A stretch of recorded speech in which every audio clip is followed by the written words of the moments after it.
All right, Mr. Mike Geary, welcome to the Happy Hustle podcast, my brother. I am super excited to have you on. Thanks, Cary.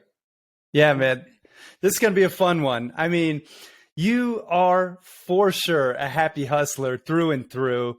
You're a serial entrepreneur. You're the owner of 10 different health and fitness and nutrition companies. You're an investor in over 30 different companies, mostly in the food and nutrition space. You also are a real estate investor. You just started a grass-fed regenerative burger chain called Wild Pastures Company.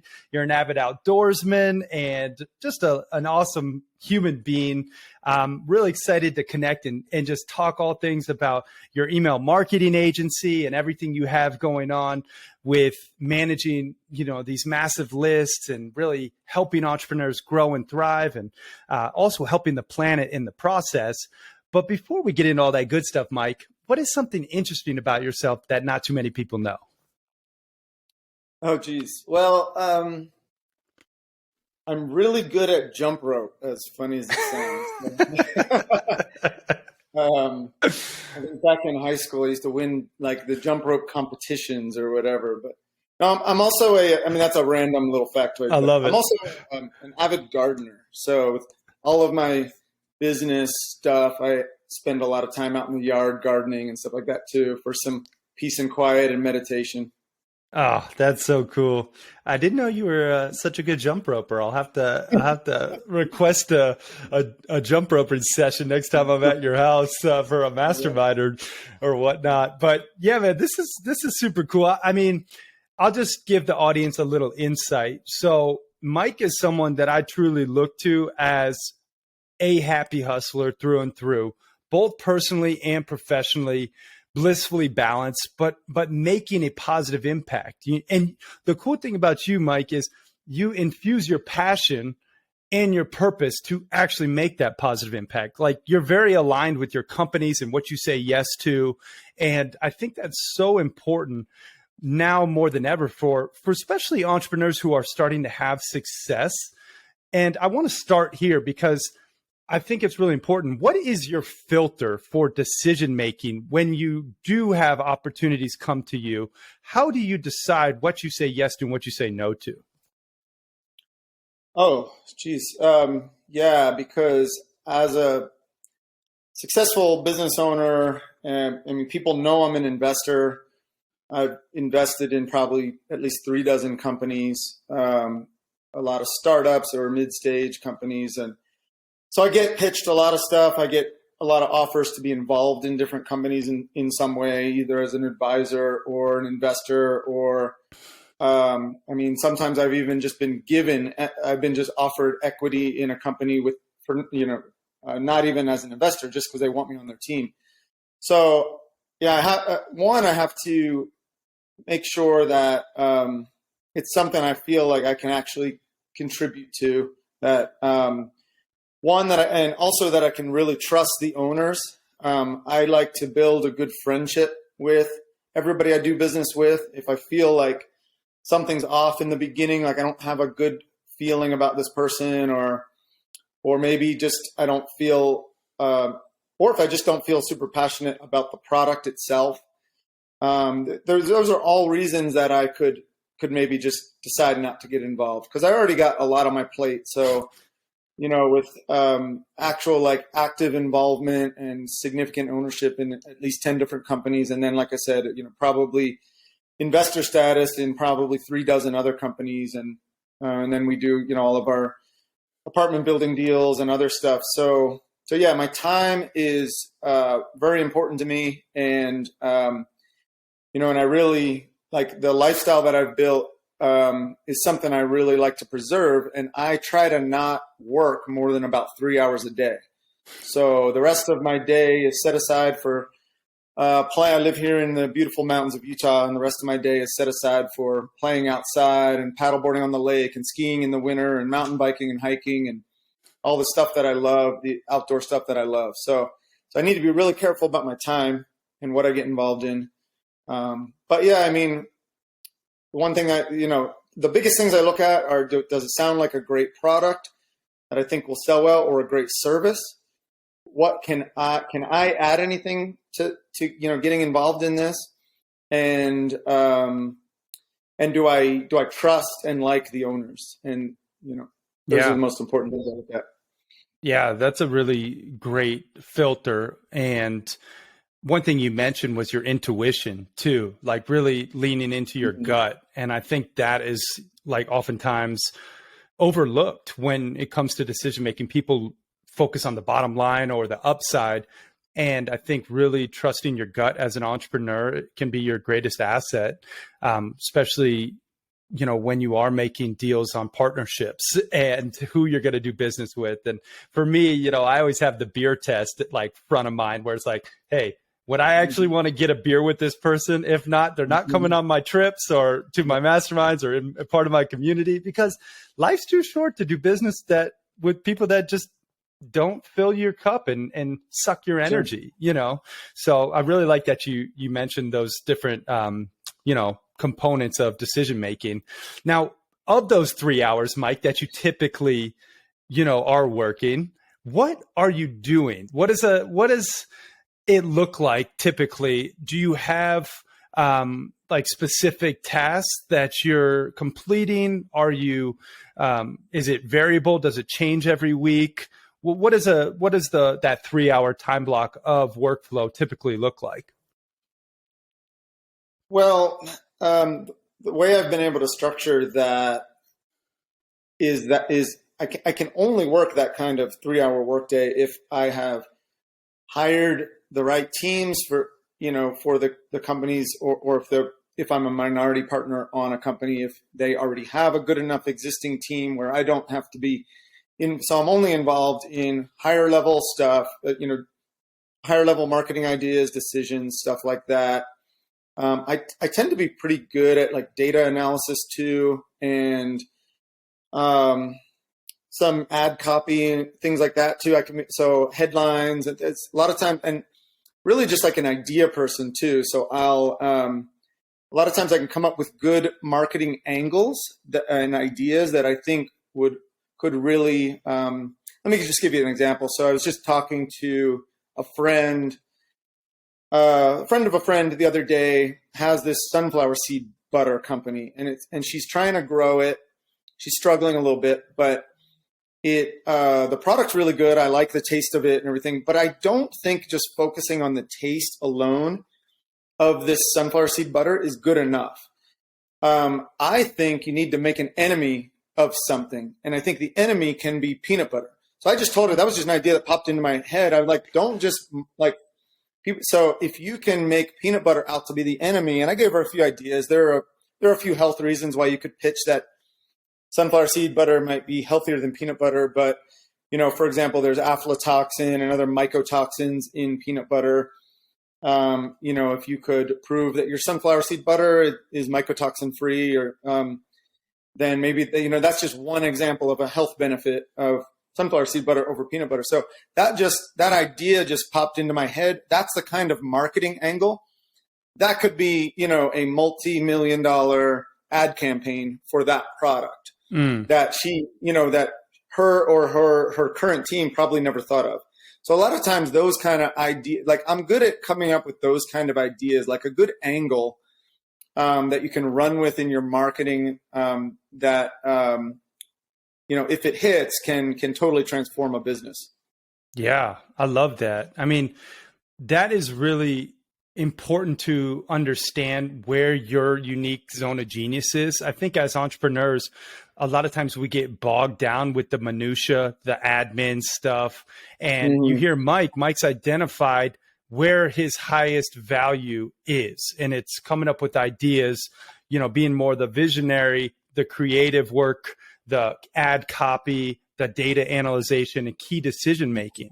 And oftentimes for you as an entrepreneur out there listening, all the happy hustlers, you got to understand where your unique zone of genius is. And I want to kind of go a little deeper, Mike, in terms of the ad and the copy, and kind of talk more about Irollie Marketing, your email marketing agency, because this is something, it doesn't matter if an entrepreneur out there right now has a massive following or a massive email list or not. you have to have copy that converts. You need to really make sure that your copy is on point.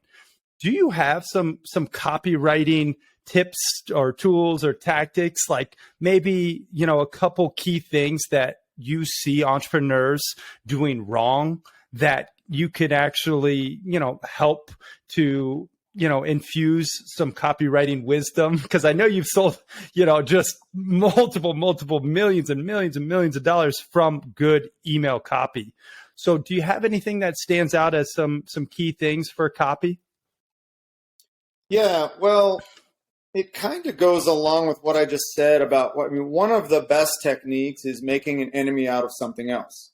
So one of the, and so for example, like I would never send an email that's like 40% off sale this weekend. Or I see so many companies with these really boring emails about like this percentage off sale or, for this weekend or that weekend or whatever.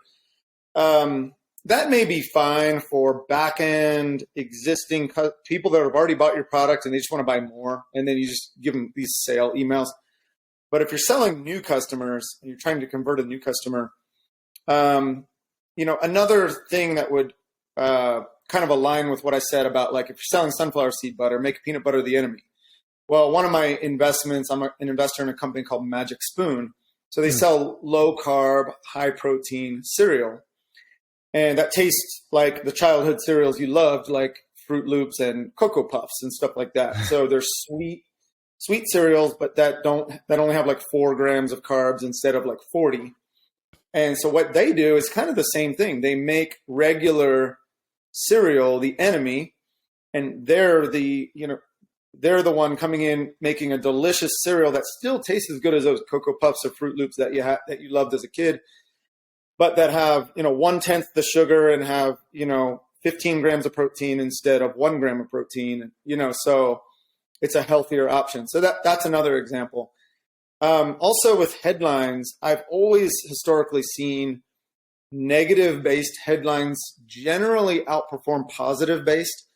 And not always. They can go both ways, but a lot of times you can some of your best winning ad campaigns, whether it's on Facebook ads, email ads, whatever, will be like let's say you're selling a greens powder and you do your ad campaign is like never drink this fruit juice, and your ad campaign is how like fruit juice makes you fat because of all the sugar, and then you transition to your product is low sugar, but it tastes like fruit juice and it's a greens powder. So that's just another example. And again, if you think about it, I kind of just made an enemy out of fruit juice, and our option is the savior, And if I think about all the best ad campaigns with a lot of the companies that I'm either an investor in or have been involved in, whether it's email campaigns or some of our own internal stuff, a lot of them are that kind of angle, take a negative angle in the headline and the sales copy about why something is bad, and then transition to why your product solves that problem, So that's just, but we have had in the past, we have had some successful, way back 14, 15 years ago when I used to have, what I started my career was this book called Truth About Six-Pack Abs. I was a fitness trainer. I wrote that book, and I was one of the early guys with really blowing up like Google ads and Facebook ads way back in the day.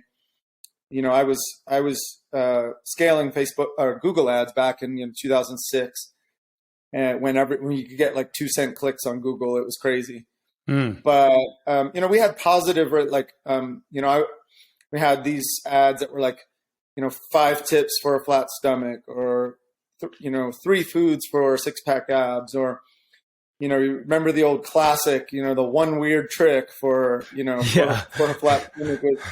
That was one of my original ads way back in like 2006. And then eventually years later, all of these very aggressive marketers kind of stole that and used it for some shady supplement offers. But, those kind of like that whole one weird trick thing kind of worked for over 10 years. And I think there's a little too many weird tricks out there now. It's kind of Yeah. Well, and just to your point, I mean, you are an OG when it comes to just internet marketing, and you've seen the changes, the algorithm shifts, the platform, you know, become more difficult to get leads and convert customers.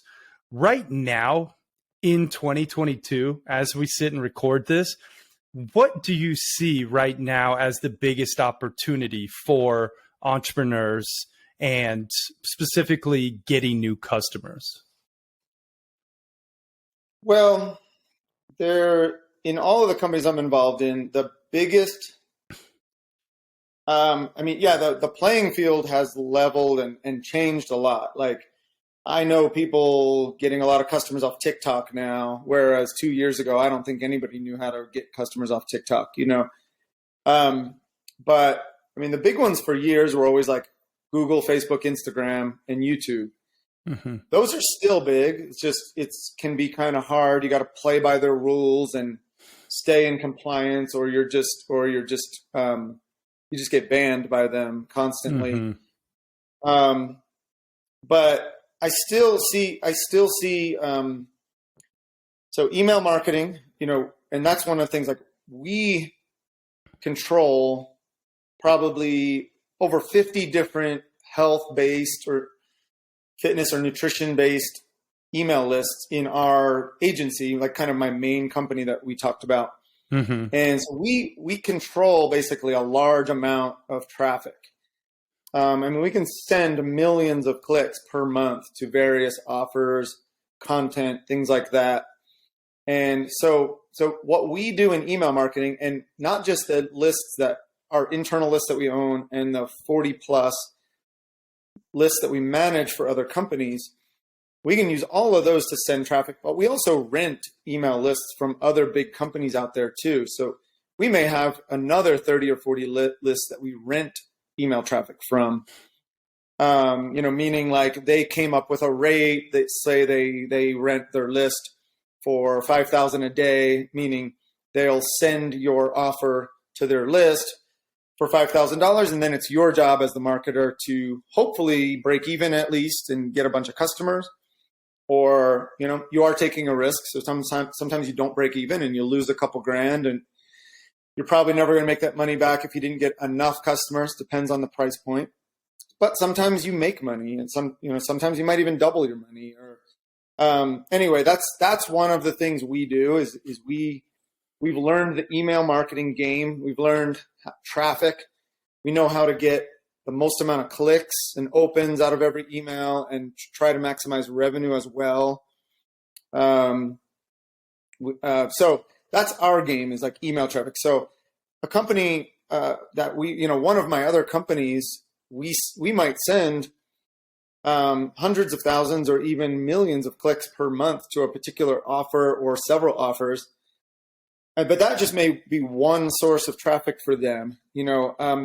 Maybe that comes to 20% of their total sales is the email traffic that we send. And then maybe another 20% of their sales comes from Facebook ads and Instagram. Maybe another 10% comes from YouTube ads. Maybe another 15% comes from Google ads. Maybe some other percentage comes from podcast ads, which a couple of our companies, we've started playing around with podcast ads, and they're very good customers because they have a relationship with the host. They trust the host. So they tend to have, higher conversion rates, and also higher lifetime value because they trusted the host to recommend, good products. So they come back and buy more for the lifetime than just a customer that maybe just came from a cold Facebook ad or something like that.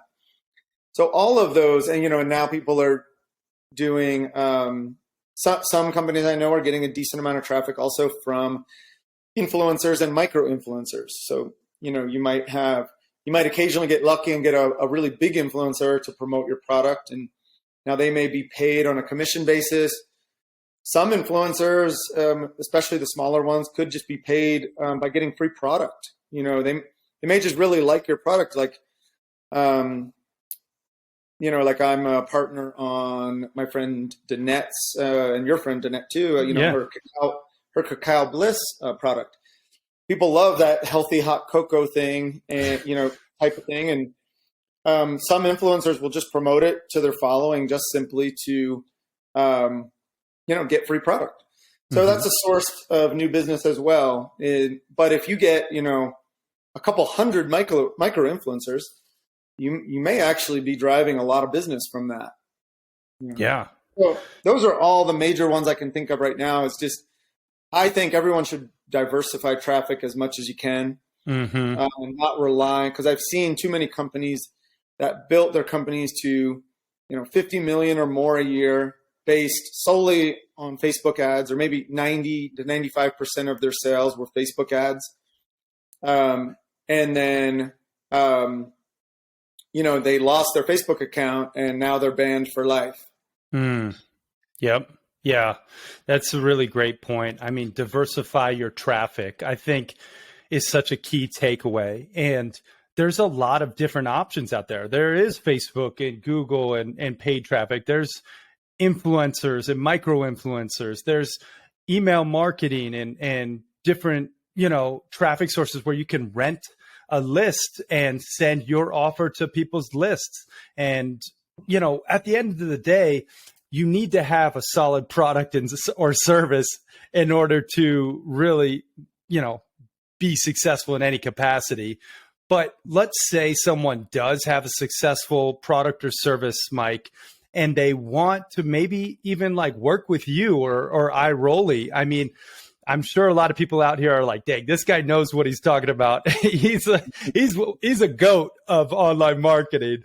What is the process like? Are you taking new clients? If someone had a sizable list, how do they go about working with you? Yeah. So our specialty right now, and I've gone over the years, I've done a little bit of everything, and we've had different specialties at different times. So I used to be a pretty sizable media buyer where I would buy traffic on Google and Facebook, and all the major native ads like Taboola and things like that. And we used to just buy millions of dollars a month worth of email of that kind of traffic. We used to do direct banner ad buys and text link buys with some big. I mean, I used to get banner ads on MSN homepage, weather all over weather.com, like some of the biggest companies in the world. We used to do these huge traffic buys with. We've kind of just transitioned over the years, and the last, I'd say 5 or 6 years, we've just really gone all in on being like the best email marketers in the world.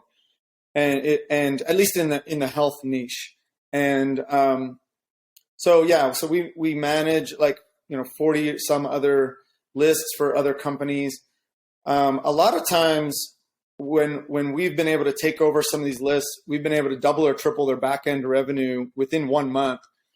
We had one list that we took over last year. They were doing $130K a month on the back end on average. We looked at their average for that year, and it was like July or August when we took over, and they were averaging $130K a month. The first month that we took over, they did $400K a month on that first month on the back end. So we tripled their back end revenue, and it was really it's a combination of multiple things. One, they had some deliverability problems. Now they weren't major, but we probably got them like a 20% boost just by fixing some of their deliverability problems. They were having some deliverability problems with a couple major ISPs. We also were able to figure out a way to get most of their emails into the Gmail primary folder. Most of their emails before that were going to promotions folder. We have a few techniques for that. It doesn't always work, but with certain lists, we have certain things that we can test out. We have a series of variables we can test out. And if we can figure it out and we can get it to go to primary, we can usually get it to go to primary every day now. If those variables work on a particular list, we'll start getting the emails go to primary every day. You can do about double the clicks of normal in Gmail by getting it to go to primary folder instead of promotions folder.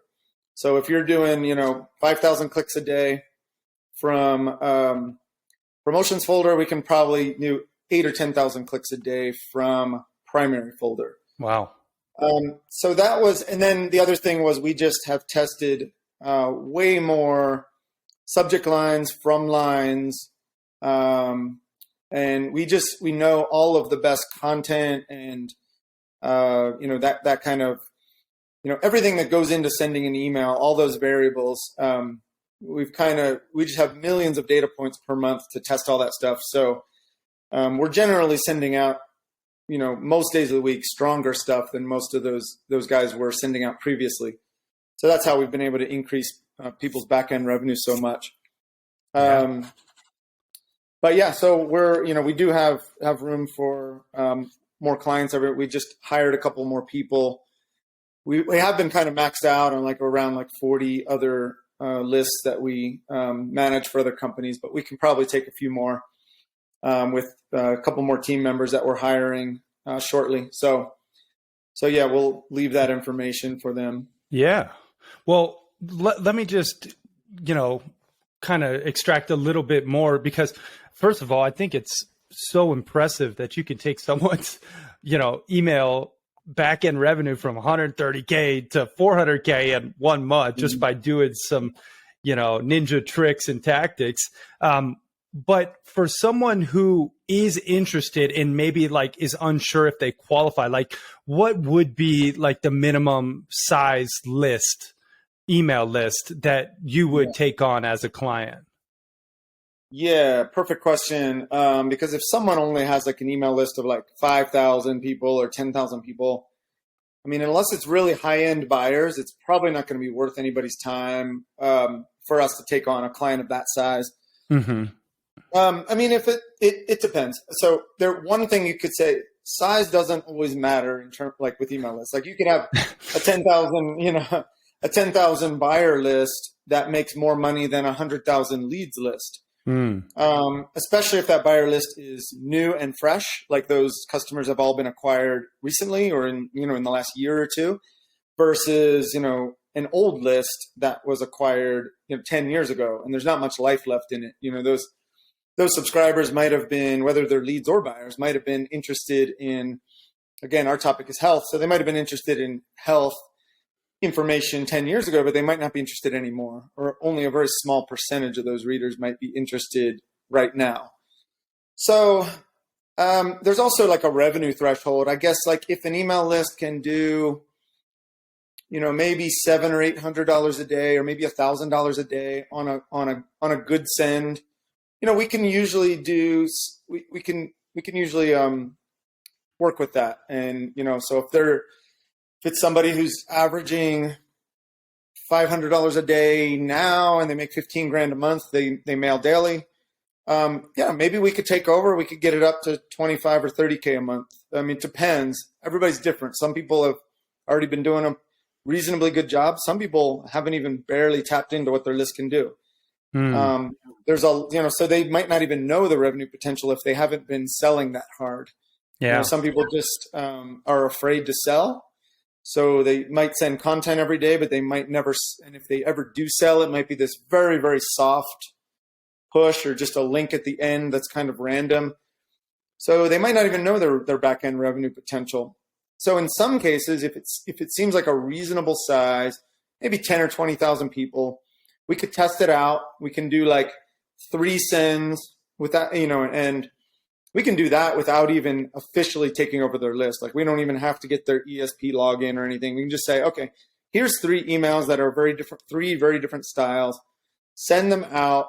We'll pay you 90% of the revenue, but we just want to see, if there's something here. Does it look like there's, we could make a lot with this list or not? So we can usually figure that out with 3 good emails, and then if it just looks like there's not much revenue potential, then no big deal. We tested it out, but we go our separate ways.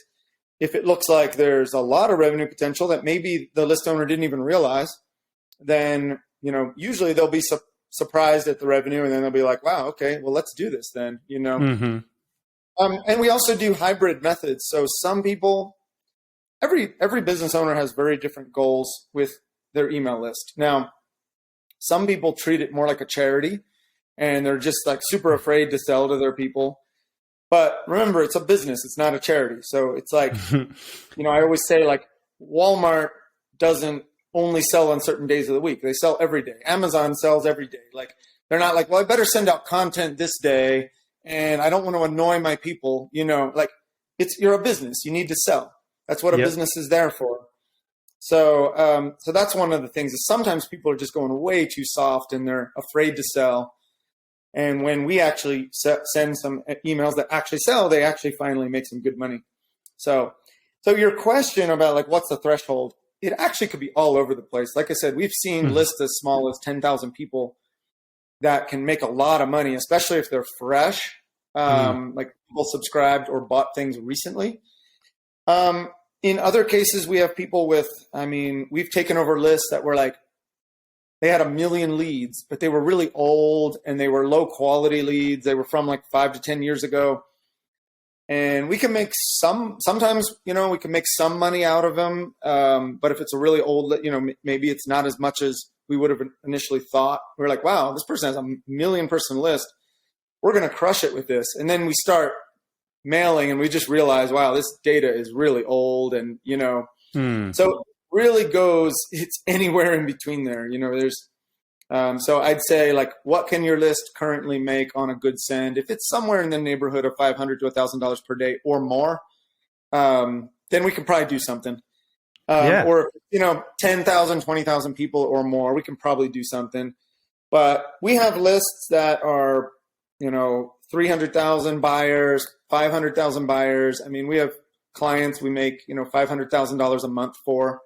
So we have some pretty big lists that we manage. We have it. So yeah, and there's a lot of potential out there. And our, we have internal lists that, make, high six figures in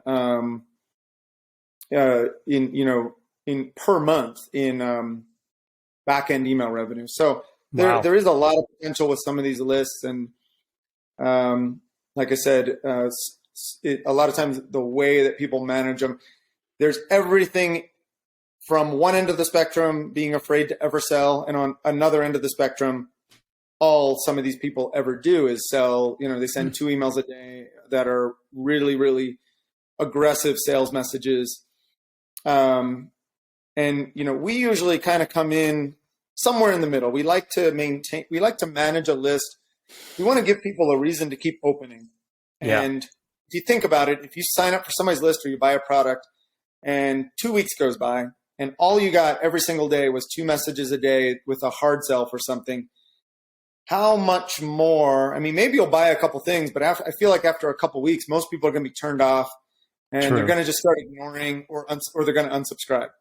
Yeah, because they haven't gotten any valuable content from that person yet. So we have these methods where we have like this content hybrid method where we send a lot of content, but we also sell in every email. So I like those. I feel like it keeps our lists. It gives our list a reason to keep opening long term. Yep. If you feel like you're getting some reasonably good content, and maybe some of the sales promotions, annoy you or you don't like them or they're a bit aggressive. Some people will, they just ignore those. But they're like, well, we really like a lot of the content you send, so we're going to keep, we're going to stay subscribed and keep opening. Yeah. Yeah. I mean, such a science behind what you do, Mike, and the email marketing game in and of itself. I'm sure a lot of people are, they probably have their heads spinning thinking about some of the potential with email marketing. And maybe people are treating their list like a charity right now, or like, even you're following like a charity. You have to be okay to sell. You have to put yourself out there and, really take action and obviously promote your business, your message, your products, your services. No one else is going to do it for you unless you work with people like Mike. Obviously, then they can take your list and help sell to them. But if someone is interested, Mike, I think you said the best way for them to contact your team would be Amanda at irollemarketing.com. Is that right? Yeah. Yeah, that's someone on our team that will at least be able to screen the messages and, get them to the right. If it looks like a good candidate, then she'll pass it on to me and Ed. Ed is my business partner on that email marketing company. So yeah, it'll get to us eventually if it looks like a good fit. But yeah, Amanda at irollemarketing.com, and that's IROLLIE marketing.com. Awesome. Now, just one last thing on, email marketing. So do you recommend the frequency like every day to send an email to your list? Do you recommend every other day? I know it probably depends. Also, what are like standard quality open rate percentages? Like if you said, hey, I get 15% open rates, like what is like a good open rate in your mind? Well, okay, so I don't want to forget your question about every day, every other day. What's the frequency? Mm-hmm. Generally, we mail most of our lists at least once a day. So we make sure to mail every day. The bigger the list is and the more potential it has, the more sometimes it's worth our while to mail actually a little more frequently. So we have our biggest health list, which is 1.5 million actives. Now that may be 5 million total emails, but we still have out of those, and these, that list has been being built since 2008 or so, and I've kept it pretty stable for years. But right now it's 1.5 million actives.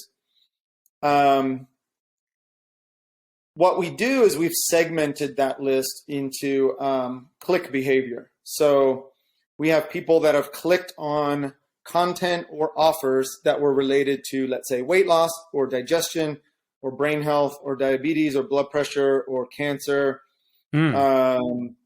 cooking, like food and cooking, beauty, things like that. So we broke that list. We basically created all of these click behavior segments.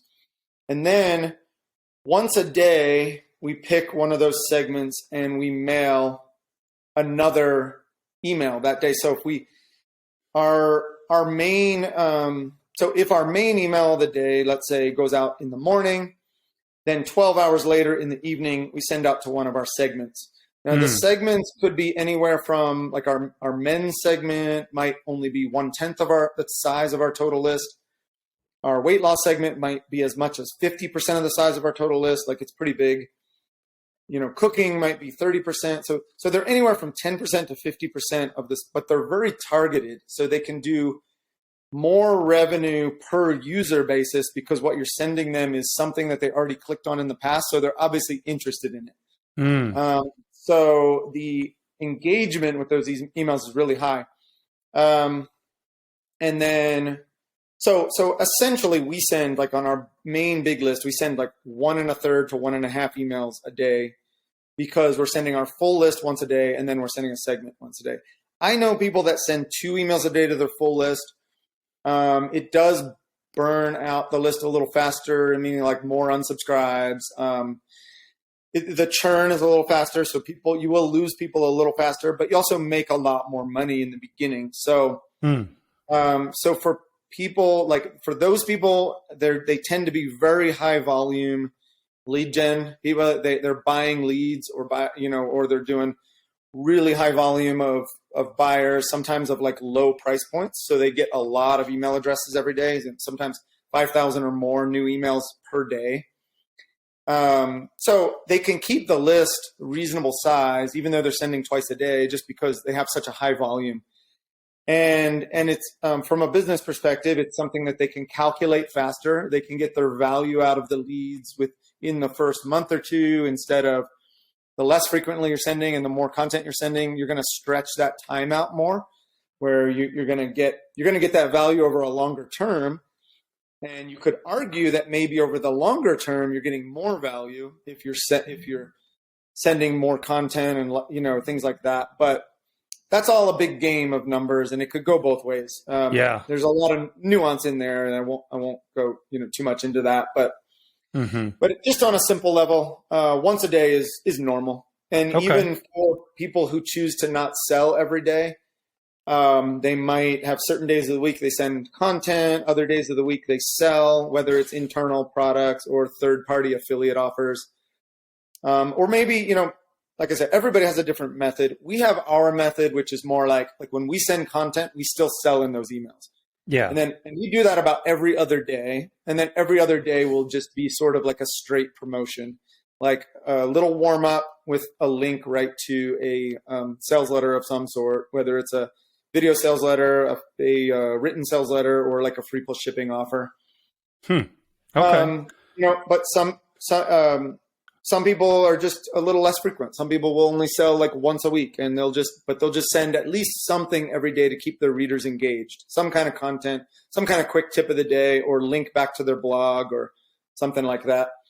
One thing I would say is I haven't had a whole lot of success in email linking people back to podcasts. I'm not sure why, but when people open an email, at least with our like health demographic, which tends to be older demographics, if they open an email, they'd rather click on an article. They want to click on a blog link or an article or a video, and they want to either watch the video or they want to read the article. If I say like that this topic is a podcast, for some reason they don't click on it at very high of a rate. That just may, that may be, if you were to get in front of, it'd be very different if there was something on the radio, somebody's already listening to something in their car, and then somehow they find out about a podcast. Now they may just go from the radio to listening to the podcast. But I think it's just the method. If people are opening emails, they're just more of that older demographic that wants to read an article or watch a video. Yep. Okay. And what about like standard open rate percentages? Yeah. So open rates. It was like a year ago or something. There was an iOS update that made open rates not that accurate anymore. You can kind of get a gauge though. But before that, if we were in the 20 to 30% range for open rates, that was pretty good. We would see lists that were in the teens. If they were under 15, that would not be that great. Nowadays, with the inflated open rates that get reported, and they're not that accurate, but we'll see like 50% total opens now, like 35% unique opens. The real number is probably still in that, like for us, is probably still in that like 25 to 30 range, but opens just aren't that accurate to track anymore because of, and I don't know all the details. I just know there was like some sort of iOS update like a year ago that made it a lot harder for the email service providers to track opens accurately. Okay. Yeah. I mean, it's all super interesting stuff. I mean, this is literally an email marketing masterclass. I hope you happy hustlers take some notes and rewind and go back, because I'm telling you, Mike has built an empire doing this skill, and he's one of the best in the world at it, if not the best at it. And Irollie Marketing can really help your business if you are in that realm and want to reach out. Again, one more time, send an email to Amanda at irolliemarketing.com and see if it's a fit.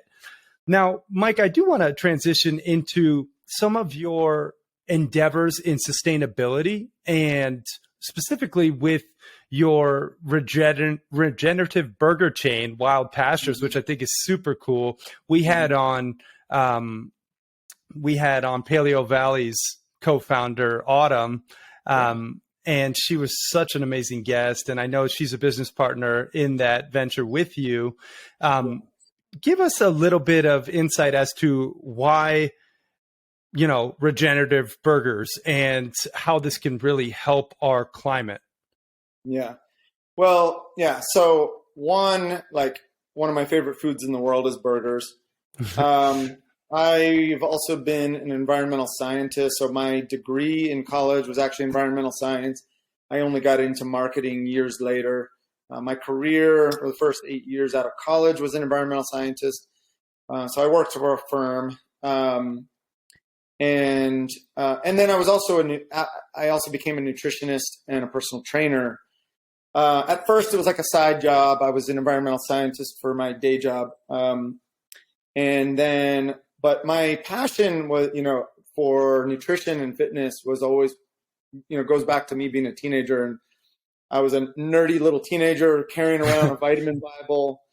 So I've always been interested in it. I've always been fascinated with food and the nutrition of it and how it can affect your performance and everything. And so it seems like in the last few years, there's been this narrative that's kind of reached this fever pitch that like meat is bad for your body and meat's bad for the environment. And being a nutritionist and being an environmental scientist, I would say the exact opposite is true. So that narrative is completely false. And as with anything, there's a lot of nuance there. So there's a big difference between, grain finished cattle that are finished on a feedlot, versus 100% grass fed cattle, using continuous grazing practices, and then there's grass-finished cattle using rotational, holistic practices. So there's a lot of different nuance here, and the fact that the media and all these journalists and everything and plant-based junk food companies too love to just talk trash about meat and say it's the worst thing for the planet and causes cancer and causes heart disease, and there's actually no proof of that. Any studies that have ever linked meat to cancer or heart disease are flawed epidemiology. There's actually, meaning they're just based on surveys, not real studies, not interventional studies, and they're just loaded with flaws. Most notably, the healthy user bias and the unhealthy user bias. So what I mean by the unhealthy user bias is the people that eat, if you do a survey of a certain percentage of the population, it depends on the demographics. If it's, if it's a higher end demographic, if it's Whole Foods shoppers, for example, and they're meat eaters, well, they're most likely going to be healthy. They're probably buying grass finished meat. They're probably doing yoga. They're probably exercise enthusiasts. They buy high quality food overall if they're shopping at Whole Foods, versus like, let's take an average meat eater that just eats at McDonald's. And what do they eat with their meat? Well, they eat buns, which are bad for you. They eat fries, which are soaked in vegetable oil, which is the worst thing you can put in your body. They eat milkshakes with 100 grams of sugar, which again, a pretty bad thing for your body. So sure, there's going to be higher rates of diabetes and cancer and heart disease in those kind of people. But was it the meat? Or was it the buns, fries, and sugar, and the sodas, and the vegetable oils that are in everything? The meat was actually the most nutritious part of that meal. So now I'm not trying to defend McDonald's or anything here, but that's just an example of why these epidemiology studies are so flawed. Yep. So that's one point, that there's actually some really good interventional studies on the extreme health benefits of meat. And there's a lot of, Hong Kong has the highest meat consumption in the world, and they have some of the highest longevity in the world too, just as good as Japan. Iceland has some of the best longevity in the world too, and they're very high meat eaters. And so anytime you hear people trash talking meat in the health world, it's usually just propaganda. A lot of it's been paid for by the plant-based junk food companies. Think of these very large and powerful companies that produce grain-based, bean-based, soybean, whatever, vegetable oils, sugar, they're all plants. So, and they want you to think that just because something is quote unquote plant-based, that it's somehow healthier. And that's just garbage. That's not true at all. The most unhealthy foods we can eat are actually plants: sugar, vegetable oil, refined grains. I mean, those are just three off the top of my head that are plant-based, but they're the three most unhealthy things you can put in your body. Meat is probably the most nutritious thing you can put in your body. Okay, so that's the nutrition part. Then the environmental part is Cows are blamed for climate change. Cows are blamed for, every environmental problem cows are blamed for. The reality is that plant-based monocropping is actually the most destructive force on the planet. And plant-based agriculture actually produces twice as much greenhouse gases as all animal agriculture combined. So straight off the EPA government charts, all animal agriculture combined, I think in 2017, and the numbers haven't strayed that much, was like 2.8% of total greenhouse gas emissions. Plant-based agriculture was like 5 point something percent. I think it was like 5.2% or 5.3%. I don't have it in front of me, but those were the approximate numbers. So as you can see, plant-based agriculture produced about twice the amount of greenhouse gases as animal-based agriculture. Now, and that's running all the machinery, transporting things, the chemical fertilizers, the chemical pesticides, transporting the finished product, refining the finished product, all that kind of stuff. So now the other thing to consider is, so of that 2.8% that is of greenhouse gas emissions that produced by animals, let's say half of that is cows. The rest of it was from chickens, pigs, turkeys, everything else. So now even if those were quote unquote emissions, now we're looking at somewhere in the ones, 1.5% to 2% maybe is produced from cows. So if everybody in the entire country or even the world stopped eating red meat, we would only affect emissions by, let's say, 1.5%. Let's keep that in the U.S. since that's what was the data I was going off was the U.S. Things get a little different worldwide. Mm-hmm. So really nothing would change in terms of, we would have, we could have everybody in the entire U.S. go vegan, and we're not going to have any lowering of greenhouse gas emissions just because they cut out meat. In fact, the greenhouse gas emissions might go up because everybody's going to have to eat more soy and crap like that. Mm-hmm. And there are greenhouse gas emissions with growing soy. And there's also a lot of environmental damage from the pesticides used, the chemical fertilizers used that run into the rivers and streams and cause, the algae blooms in the rivers and the dead zone in the Gulf of Mexico. All that can be done away with actually regenerative agriculture methods, which require animals to be on the land. The only way you can maintain fertility in the soil and actually build fertility in the soil and build carbon into the soil from the atmosphere is with animals. And the way that animals work with grasses is almost miraculous. And when they're rotated properly, it actually mimics what the huge bison herds used to do hundreds and even thousands of years ago. The reason the Great Plains had 8 to 10 feet of carbon-rich topsoil was the way that bison herds interacted with grasslands. And we can do that method. And those bison herds kept moving. There was points in time where it's believed that there was over 100 million bison in the North American plains that helped build that topsoil. And that's all carbon-rich topsoil. So that was carbon from the atmosphere that, through the magic of the bison and the grass, turned into soil carbon. And when we started plowing that up 100 years ago to plant corn and soy and wheat, a lot of that just blew away in the wind and got washed away by rain and weather. And also, every time you plow a field, you oxidize some of that carbon that was in the soil. Plowing was one of the worst inventions. Now, that's why a lot of agriculture now is moving to no-till methods, because plowing really destroys the soil structure and it releases a lot of carbon back into the atmosphere. Mm-hmm. We want to keep that carbon in the soil and solve, a lot of the climate change issues with excess CO2 in the atmosphere.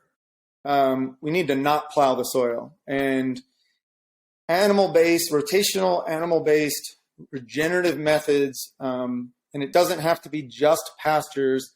There are a lot of farmers now that are getting really innovative with these regenerative methods and rotating the cattle. They'll grow a grain crop, they'll sow the crop right into pasture, they'll harvest the crop, and then they'll run the animals across the land to eat all the residue and fertilize the field with their poop and pee. So there are some examples of this. White Oak Pastures is a great example of a regenerative farm in Bluffton, Georgia. They have, when when he changed that farm, I think 20 some years ago, from corn and soy farming, at the time it had 0.5% soil carbon. And now 20 years later, it has almost 6% soil carbon now. So Wow. they've more than 10x to the soil carbon. Now, where did that soil carbon come from? It came from the air. It was CO2 in the air that then went into the grasses through photosynthesis. And then from there goes into the soil through different methods, partially through manure, partially through the animals stomping some of the residue into the ground with their hooves, and partially through the roots. So the roots of grasses can go down 3-4 feet sometimes, and then they exchange sugars with fungi and bacteria in the soil, and that turns into stable soil carbon. What the fungi and bacteria give is minerals for the grass. That's why the plant gives them sugar, and that builds tons of carbon in the soil. Now, I probably didn't need to go into all that science, but I figured I'd give a little bit of the science for the science geeks out there, because I'm a science geek.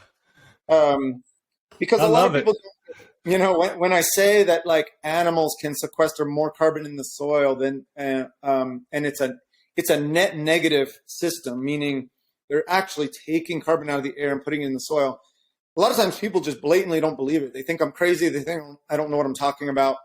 But out here, I didn't even realize I had this on the table with me. But look, here's The Soil Will Save Us.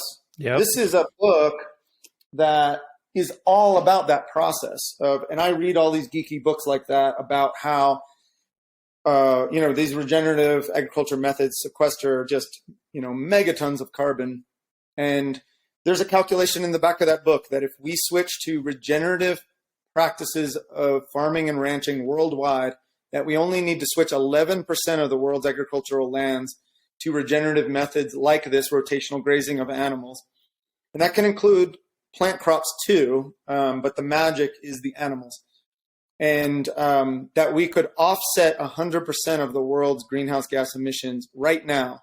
Wow. Unfortunately, we're a long way off of that 11%. Now, even if that calculation is slightly off from that one scientist, let's say it's somewhere between 10 and 15%, but we at least have a goal where if we get to somewhere in that range, we could be offsetting all of the human-produced greenhouse gases from burning fossil fuels. Wow. So that was my mission with this burger chain, is partly a nutrition mission and partly an environmental mission. Of like, I want to actually have a big impact on, and I think the only future that's sustainable is regenerative agriculture. We've spent pretty much 100 years now just destroying our soils. Most of that damage has actually been in the last 50 to 60 years. That's when everything really started going sideways with our methods of farming and the chemicals used and everything that just, it goes against ecosystems. And it, just think about pesticides as an example. We use a pesticide to kill one thing, and it kills 10 other things too. And it throws off the entire ecosystem. It kills the soil and fungi and bacteria, reduces the fertility of the soil.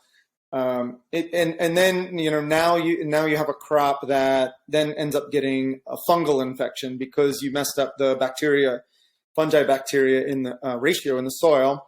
And then now it needs an antifungal, and then that messes something else up, and now it needs something else. And this is great for the big ag chemical companies, but it's not great for anything else. It's not great for our land. It's not great for the quality of our food, the pesticides that you're consuming, the chemicals that are affecting the ecosystems and getting into our water supplies.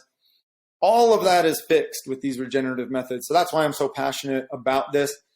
And there's only so much I can do with nonprofits. I do donate to certain nonprofits that, like one of them is the Savory Institute. Another one is Kiss the Ground. Yep. Those are a couple of organizations that are trying to further the message of regenerative agriculture and get it out there in a bigger way. But I figured, I'd start this burger chain to try and, get the message out there about the importance of regenerative agriculture and how it's the only sustainable way going forward. And why not do it in a fun and delicious way like burgers, Yeah. So amen to all that. Damn. Yeah. What a great explanation. I mean, powerful. stuff, Mike. Truly, what I love about it is you break it down where it is, attainable. You can understand it, and the science is sound. Like, you actually reference the data points. And I think that is so important. Like, the propaganda out there, not only just for, like meat and the negative quote unquote effects from it, but like you see the propaganda from politics and, the media and the news. And it's just like, the happy hustlers, all you guys out there just have to use discernment with all of these different, news sources and media outlets. Like, do your own research like Mike has, make your own decisions, and you'll come to the right conclusions, like regenerative ranching and agriculture as the solution to climate change, at least one of them, and one of the best ones that I've seen personally. And that is a really great documentary you referenced, Kiss the Ground. If anyone really wants to go deeper on this and watch something on Netflix called Kiss the Ground, really powerful documentary. And if they want to go and get some burgers, go to Wild Pastures Burger Company. I think you have some in Colorado right now, right, Mike?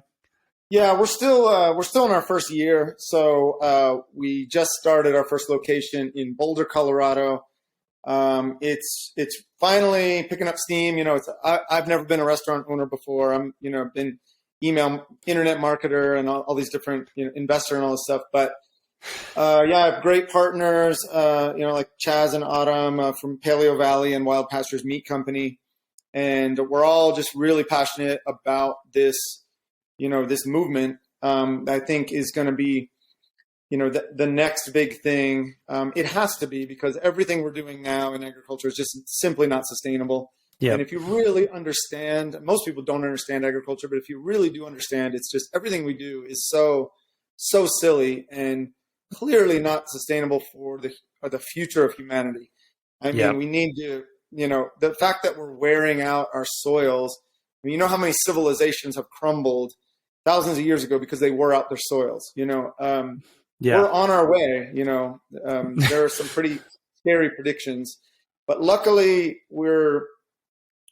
this is starting to gain steam, and it's my mission probably for the rest of my life to make sure regenerative agriculture becomes the norm, and not this minority where it's like less than 3% of farms are regenerative. Like by the end of my life, I'm hoping that, we're up above 50%. Maybe by that time, in another 3 or 4 decades, everybody will just look back and be like, wow, it was just so foolish and silly how we used to do agriculture. Like, this is obviously the only way forward, is to do these regenerative methods that work in balance with nature instead of trying to conquer nature.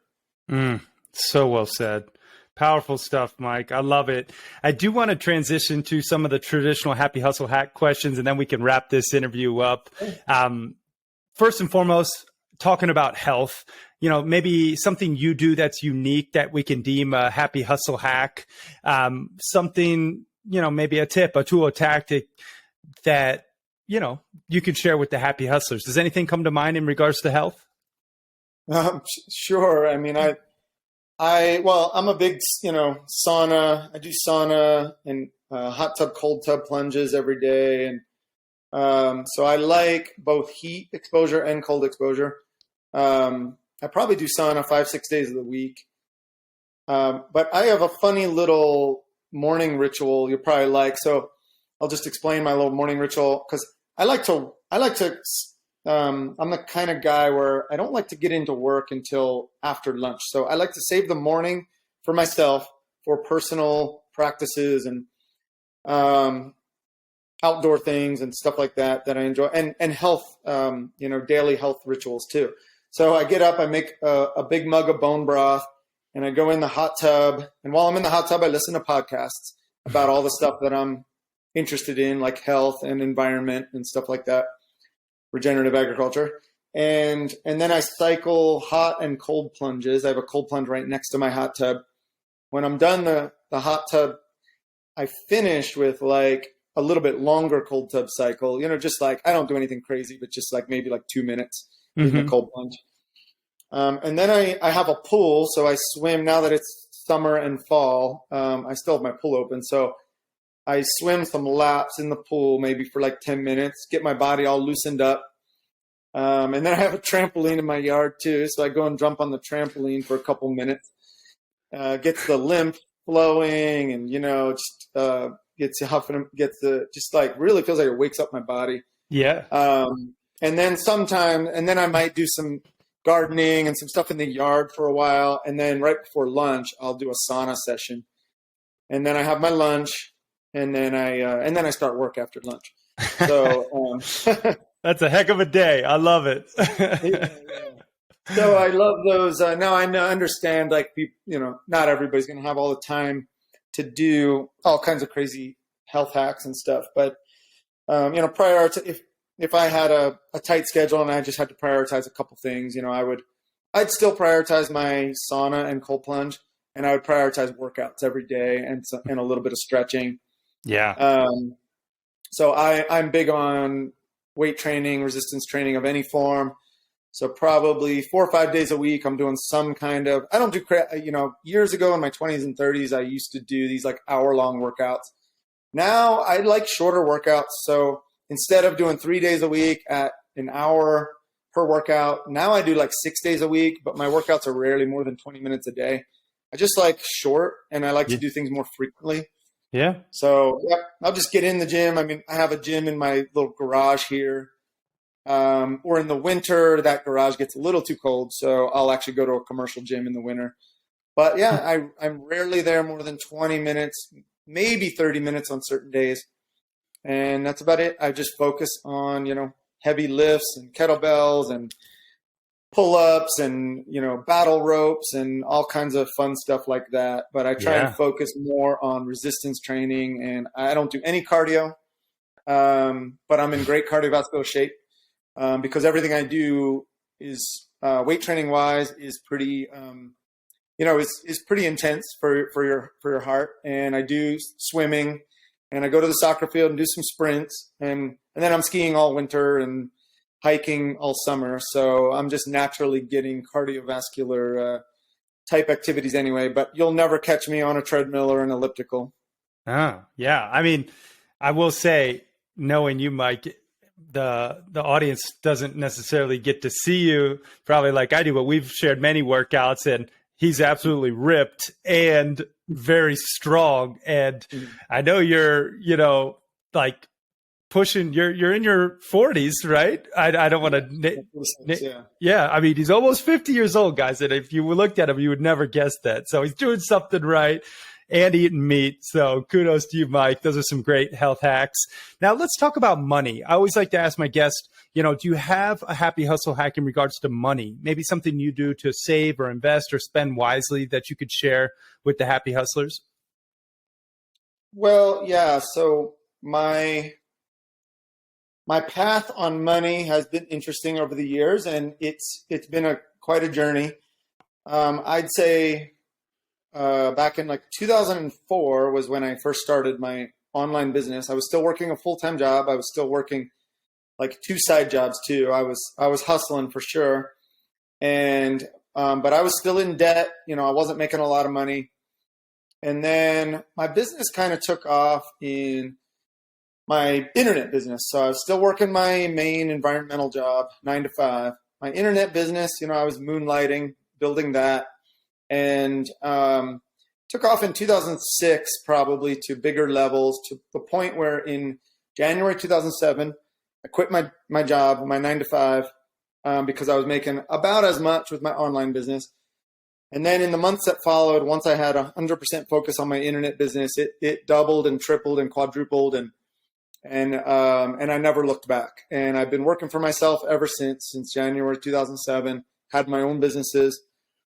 And then, years later, I started acquiring I acquired a company called Paleo Hacks. That's become probably my second biggest business. And we still have that business. I have a team that runs it. They're fantastic. I'm not, super involved other than just responding to emails, maybe giving some ideas for marketing here and there, checking on the email stats, sharing what's been working for some of our other email lists, things like that. working with the team a little bit, but, not necessarily even involved on a daily basis anymore there. And so I guess, I was doing some investments at the time, but it was just hit or miss. I didn't really know what to invest in. I never liked, for me, the idea of like putting a lot of money in the stock market. I didn't know anything about the stock market. Feel like I didn't have control of it either. So I started putting more of my money just into companies like that. Like I acquired a company. A couple years later, I acquired another company. I started buying into companies like, people just found me and if they had something good going, and I was like, okay, well, how about I just, I think we can really blow up an ad campaign for this. I would inject some money into the company, maybe get 10 or 15% equity in the company. Those have been some of my best investments too. I have several of the companies like that I invested a substantial amount, but only after they proved that they had something working really well. Like they had ad campaigns that were profitable. They just didn't have the money to scale it. So I came in with the money to scale it, and we just took it to whole new levels. And, and still, 10 years later, some of these companies, I'm still a 10 or 15% owner in those companies. I've, made back my money times 10 on some of these. And over the years, then I got into more and more stuff. So I started getting into investing in startups, like angel investing, investing in some mid-stage companies that were already maybe 50 or 100 million. And they were just raising some rounds from some influencers and people they wanted to get, maybe like a friends and family plus influencers round that they wanted to just get to that next level so they could, in a couple of years, get acquired. I've had a couple of those where I put in a certain amount of money where they were already really successful. Like I said, a couple of them were already between 50 and 100 million. I put in some money. There's a lot less risk because they're already successful. So I was able to put in more money than I normally do for a startup. And, a couple of those we did 2 or 3, got 2 or 3x return within a couple of years on those. I had some startups where I didn't get a return for almost 10 years. And then I finally got a return, and it might have been 10x or 30x or, if I put in 25K 10 years ago, and now I finally got like, a 250K or a 500K return on that. But my money was out there for 10 years, so you have to be willing to lose it. So I've done some of that kind of investing where you got to be okay losing it all, but you're going to have a couple, gems in there that do a really good, 10x, 50x, sometimes even 100x on your money. I have a couple that are still probably going to do, like I have one that I invested in probably 10 years ago that they're worth over $1 billion now. Wow. Now I just have a very small, like I might have put in 25K 10 years ago, but that multiple on that is going to be like, if they ever do sell or go public or something, that multiple is going to be something like 100x probably. Wow. So, that 25K I put in could be worth 2.5 million. Now they could still fail at this point. I still may never get my money, but it looks like they're on track to do that. And I will get a very big return from a couple of those. So that's always been just a small portion of my investments though, because there is a lot of risk with those kind of startup companies.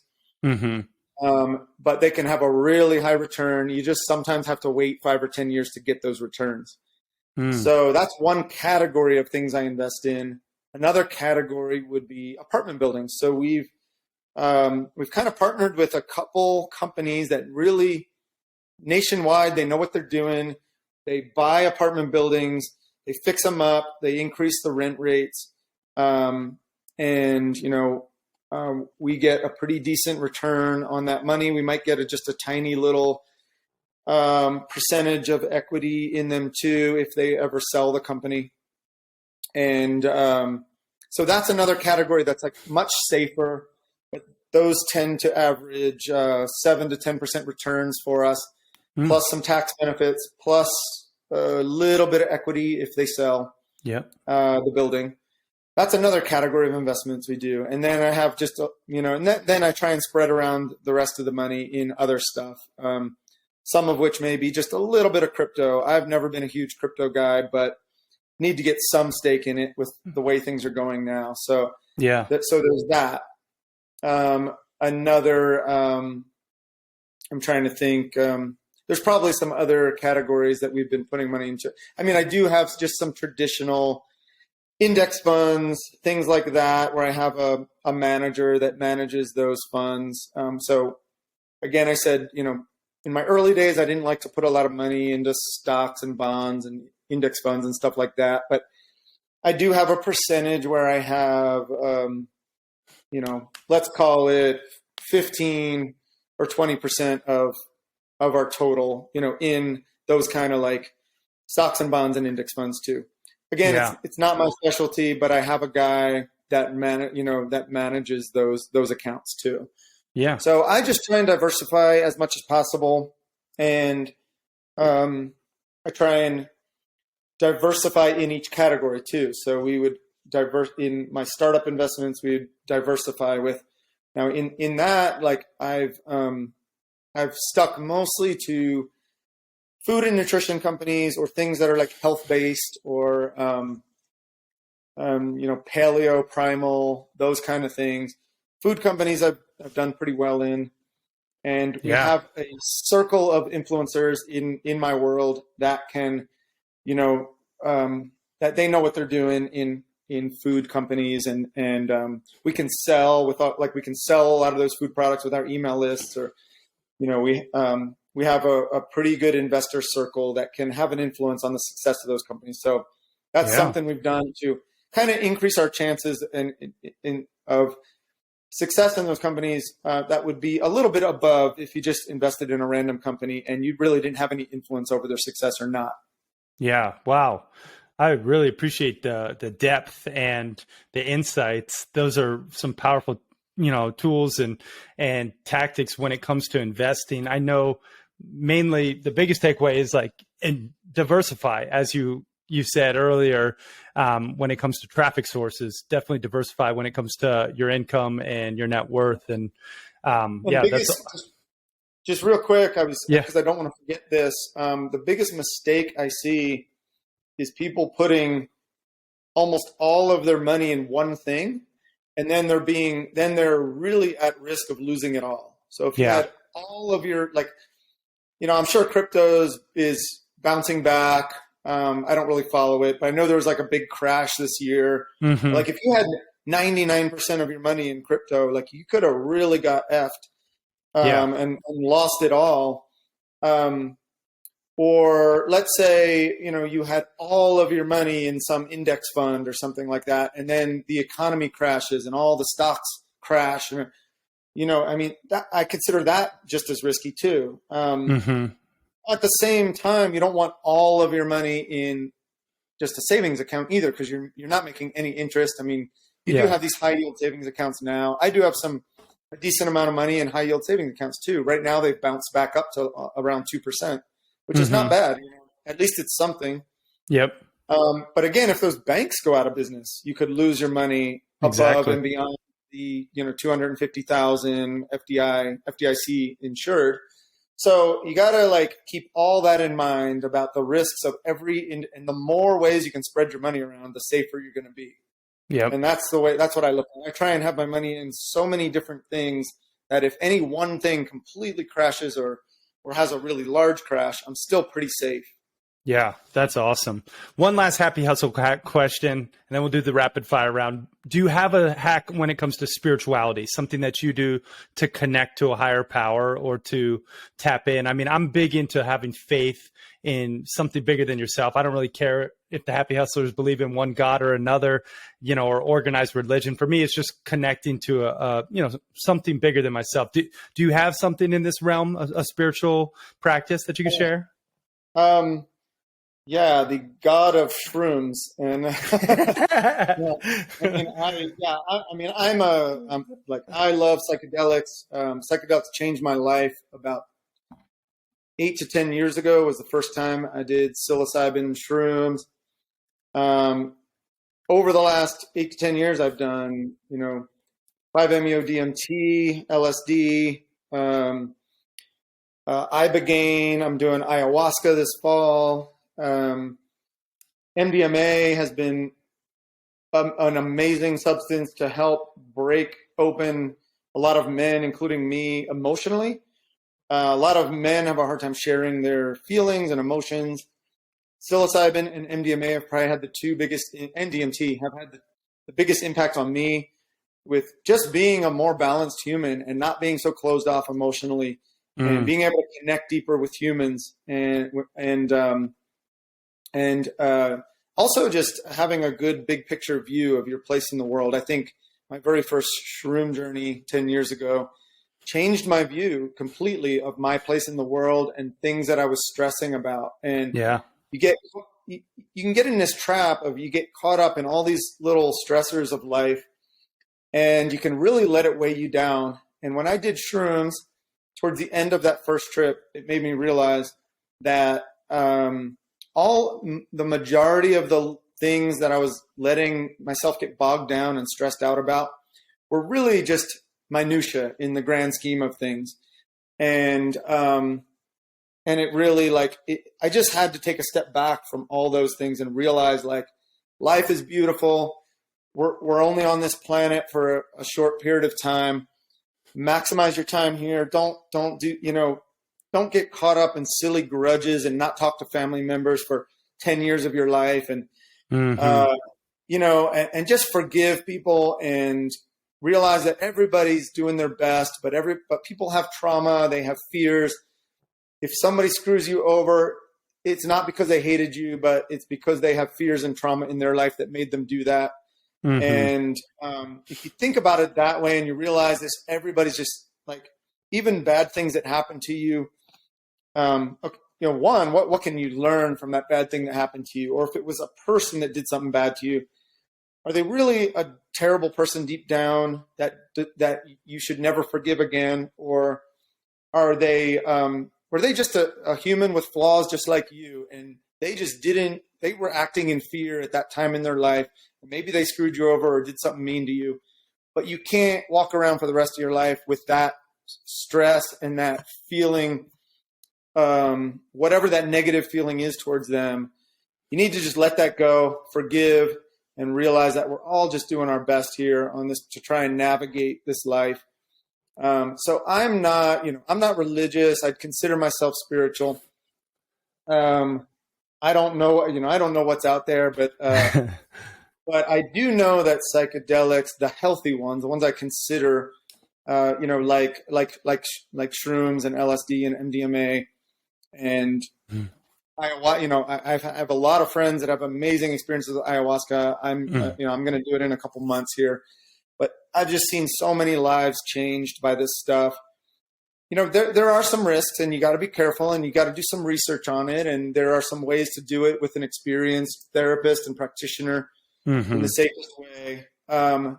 So, I'm not saying just everybody just go out and go crazy with these things, but I will say I've seen myself and so many people have had lives changed. And I mean, I can't tell you how many people have said how much I've changed after using psychedelics, and that I'm a much more balanced person, much more understanding person, much more open person with sharing my emotions and feelings. And wow. Yeah. Well, that's powerful stuff. I mean, I'll say to the Happy Hustlers, I've done ayahuasca and some psilocybin. I'm not too deep in it. I will say it was profound, my experience with ayahuasca. And I just think for anyone who is called, do the proper research and really make sure that you go to a safe place and you actually, follow people who know what they're doing. I think it's just, you do reach a point of diminishing returns, I believe, with any one thing, any substance, even if you eat too much of anything or drink too much of anything. So just be responsible and just do your proper research. But this is awesome. Mike, last thing is just the rapid fire round. These are where I ask you random questions and you would just answer honestly. First thing that comes to mind. Are you ready? Sure. All right. Favorite food, go. Burgers. I love it. Favorite movie? Um, Shawshank Redemption is coming to mind. Nice. Favorite book? Well, favorite book. Okay. The one that I think had a big impact on me was called The Surrender Experiment. Oh, Mickey Singer. Yep. Yeah. So Love. I love the way he story tells in that one, and it really, when you see how much he goes through in his life and overcomes and just surrenders to, it made me.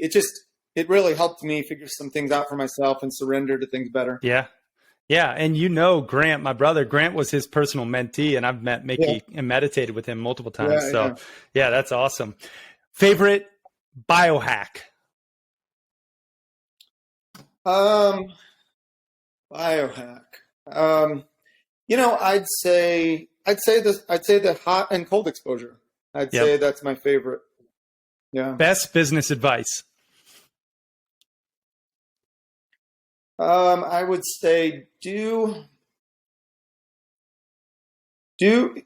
something that you're passionate for. I mean, don't do a business just because you think it's going to be profitable if it's not something that you're really interested in.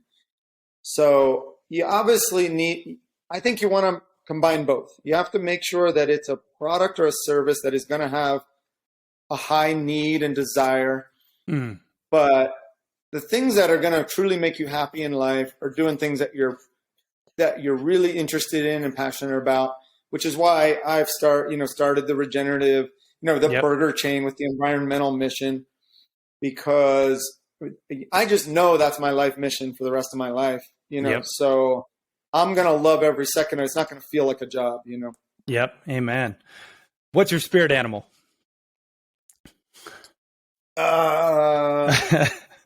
The honey badger. I love it. Best of all animals. That's a great animal for you. 3 things you're most grateful for. I'm grateful for my health.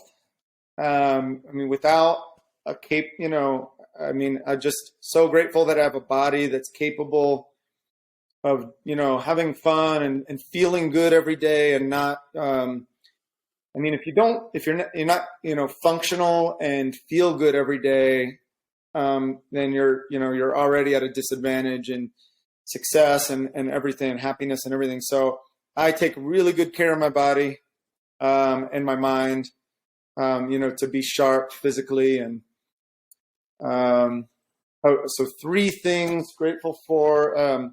I'm grateful for my amazing circle of friends and my wife. We live out here in this beautiful mountain valley in Eden, Utah, and we have at least 20 to 25 really close friends around at all times. And I really feel supported by a good community of friends that are really good people, that we're all helping each other to be better humans. And everybody has different specialties and knowledge. And, I'm the guy that people come to for nutrition advice, or maybe financial advice. And, some of my other friends, might be more of a technician, so might help me fix something around the house, or, so we all kind of have our specialties. We help each other out with different knowledge and everything. And I'm really grateful. I've realized now, living, for the last 10 years, I've lived in this kind of environment where I'm surrounded by friends. I've realized how important it is, because everywhere I lived before this, I only had a couple close friends in the areas I lived in. Yeah. And so that's a really important for my quality of life, is having close friends around. So true. And then so that was 2. So I need the third thing grateful for. I'm just grateful for nature, and I really appreciate the beauty of nature, and that's one of the reasons why I'm so interested in preserving this planet and respecting the planet, respecting our resources, so that it's still here for future generations to enjoy the way we enjoy it. Yeah. Oh, I love that. And speaking of nature, I know Mike has enjoyed nature out on the Montana Mastermind Epic Camping Adventure. We've had some great times in the wilderness. I'll tell you straight up, Mike loves fire, and he is the pyro of the trip. He'll stoke the fire the whole time. And I do know your amazing wife, Nairi. She is just beautiful inside and out, and your community that is in Eden and Utah is just so powerful. I love going to your masterminds there. So it really is the power of the community, and just surround yourself with good people and getting out in nature. Now, one last question for the rapid fire round. If you had a billboard for the world to see with your last piece of content on it, what does that billboard read? It'd probably be like something like, eat meat, save the planet, you know? I love it. Mike, man, I just want to take a moment to acknowledge you, brother, for sharing your love, your light, your wisdom. I so appreciate you just for being in my life and giving me guidance and support, and just sharing your truths, and also your passion for protecting our planet and doing business the right way with integrity. I really look at you as a amazing human who does shine that beacon of light for all the happy hustlers out there. And this has been an awesome interview, and I just want to say thank you. So appreciate you, bro. Thanks, Cary. Yeah, it's been fun. Yeah. Now, one last thing for all the happy hustlers. Do you have anywhere where you want them to go specifically to check you out more online, or maybe to connect with you? Should I mention maybe Amanda at IrollieMarketing.com again? Anywhere else where you want people to check out online? No, I mean, the main thing for our email marketing, if you're interested in email marketing help, for us to either partially or fully manage an email list, we don't have to, just keep in mind, we don't have to fully manage someone's email list. Some companies tell us, oh, we want to save 2 days a week for 2 or 3 days a week for internal stuff. That's fine. We're very, we can come up with any kind of hybrid plan. So yeah, just get in touch with us if you think that's something you want to explore. Again, we can just test a couple emails at first. We don't have to commit to anything major long term. If we can test, 3 emails and they're happy with it and we're happy with it, great. Then maybe we're a good match. If not, no worries. But yeah, just if you think there's a good match, just hit up Amanda at IrollieMarketing.com, and that's IROLLIE marketing.com. And then she can kind of filter them to me and Ed. The only other thing I wanted to mention, just because it came to mind, I'm drinking out of one of his glasses, and then my friend Jeff Siegel lives in this neighborhood. I think you're going to have him on your podcast someday soon. And I was literally just before this interview started, I was over hanging out with him. He's and the reason I mentioned this is relevant to people with e-commerce building businesses or internet companies that you sell your own product online. But he's building something called Sales Rails, and it's kind of an all-encompassing. Now, I'm an investor in the company. I'm trying to help Jeff out, so that's why another reason I wanted to mention it today. But I do think he's really putting together something powerful that will be everything like for an e-commerce business in one place. So instead of needing, your merchant account stuff, your order form, your affiliate tracking, you name it, everything you need to run an e-commerce business, he's basically put it all into one company for like higher level, people that are really running a robust business but want to have a lot more efficiency. So check that out too. That's salesrails.com. I believe so. Yeah. So just look that up, Sales Rails. It's brand new. They've been working on it for 3 years, and they're literally launching their first beta testers now. So in the coming months, I think that's going to be a big one. It'll make things a lot easier instead of having 8 different memberships with so many different. To kind of piece everything together, it'll be everything in one place. So I think it's really going to be valuable for people with e-commerce businesses. Wow. And it seems like you're going to sometime soon you'll have Jeff on the podcast anyway, so he can tell you more about it. Yeah, we definitely will. That's awesome. Mike, final question, brother, and then we will wrap this interview up. What does happy hustling mean to you? Happy hustling for me means, living the dream lifestyle that I want to live, which for me, again, comes back to that. Like, I don't like working more than about 3 hours a day, maybe 4 hours a day at the most on a busy day. Some days I only work 1 or 2 hours a day. But if I want to ski, if it's a powder day, I just want to go ski and I don't want to be stressed out and have phone calls on my schedule and all this stuff on my schedule. If I want to just pick up and go mountain biking or hiking or, out on our wake surfing boat, out here in the mountains, like I love to live that lifestyle of just the outdoors lifestyle. But at the same time, I want to be involved in things I'm passionate about, and I want to be doing something that, I want to be involved in great products that solve problems. And, like I said, with my burger business, I'm trying to solve the problem of our low quality food supply and how we're destroying the environment with agriculture. So, or how, like, even my investment with Magic Spoon cereal, like they solved the problem of sugar cereals that taste great but destroy your body. Why not eat something that at least has a better nutrition profile and not all the sugar and has more protein, but you can still enjoy that treat of something that tastes like Fruit Loops or whatever. So anything I get involved in are things that I think are solving a problem for the world. And some of them may be bigger. They may be these really big goals that I have environmental, nutrition wise. Sometimes they may be smaller, solving the problem of sugar cereal is not a major problem, but it's fun, it's like, we all want to have these little sweet treats and things like that. So I am involved in several companies that might be healthier versions of a food that, and I've been happy to get involved with them because we all, we're not going to eat, we're not all perfect.